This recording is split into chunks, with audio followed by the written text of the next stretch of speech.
The call came at 0213, satellite phone, restricted line. The kind that only rang when someone was bleeding or lying. I was deployed, sand in my teeth, gun oil on my hands. I stepped away from the tent, the night humming with insects and distant artillery, and answered. Silence. Then my wife's breathing. Not panicked, not relieved, measured. Is everything okay? I asked. A pause, too long. In that space, something shifted, a pressure behind my eyes, instinct screaming before logic could keep up. Yes, she said. Of course. She didn't ask how I was. Didn't ask if I was safe. In the background, I heard a sound that didn't belong. A chair scraping, a floorboard creaking, a man clearing his throat. I didn't react. Soldiers are trained for this. You don't flinch at noise. You catalog it. Who's there? I asked. Another pause.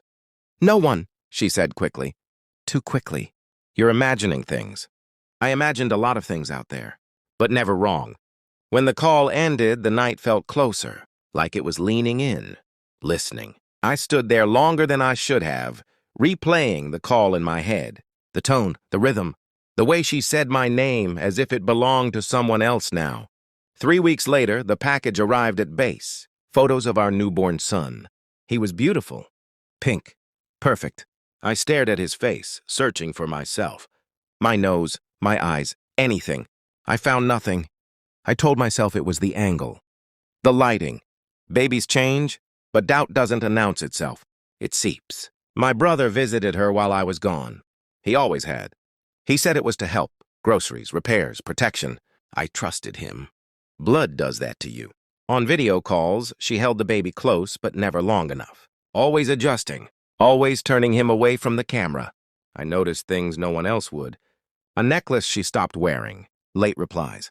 A laugh that sounded rehearsed. I started sleeping less. Not from nightmares, but from calculations.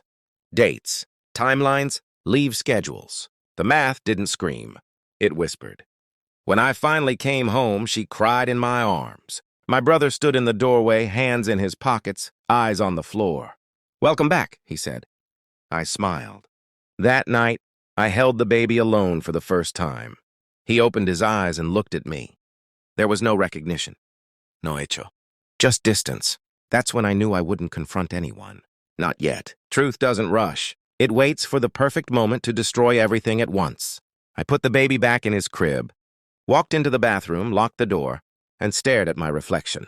Calm face, steady hands, and a decision forming so clearly it felt inevitable. I would prove it.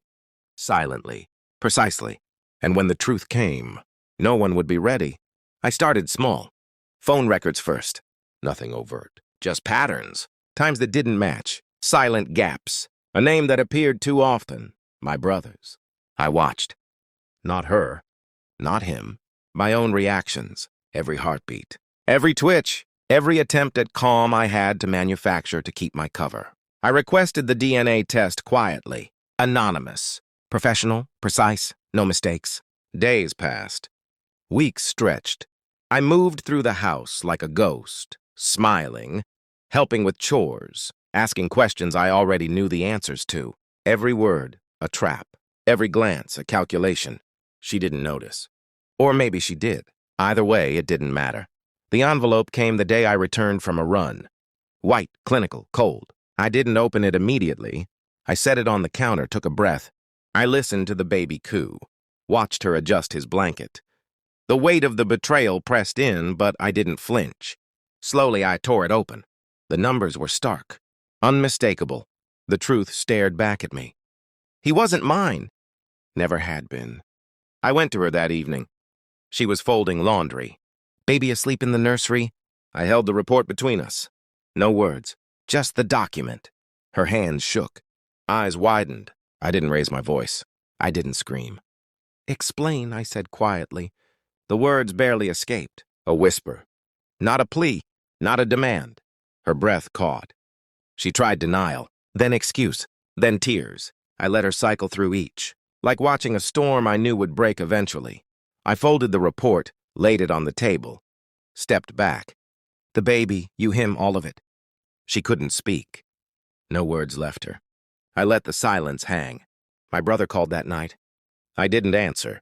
His voice came on my voicemail the next day, pleading. I deleted it. I packed a bag. Not in anger. Not in haste. In quiet inevitability. I kissed the baby on the forehead. Not with warmth. With clarity. She watched, still broken, still begging with eyes. I walked out. The door clicked behind me. No arguments. No shouting. Just the slow, precise closing of a chapter. I drove. Through streets I knew, past the places I once thought were mine. I felt nothing. Except the weight of truth. The betrayal burned, but the fire was controlled. Cold. Exacting. I thought about revenge. Not in fists. Not in yelling. The quietest revenge is survival. The calm power of walking away with your mind intact. While the betrayers are left to drown in their own guilt. I don't look back. I don't check messages. I don't hope for apologies. I have the evidence. I have the clarity. I have control. And in that control, I am free. The storm is behind me now. I keep moving forward. Nothing to lose, nothing to regret. Truth is brutal. Truth is silent. Truth is mine.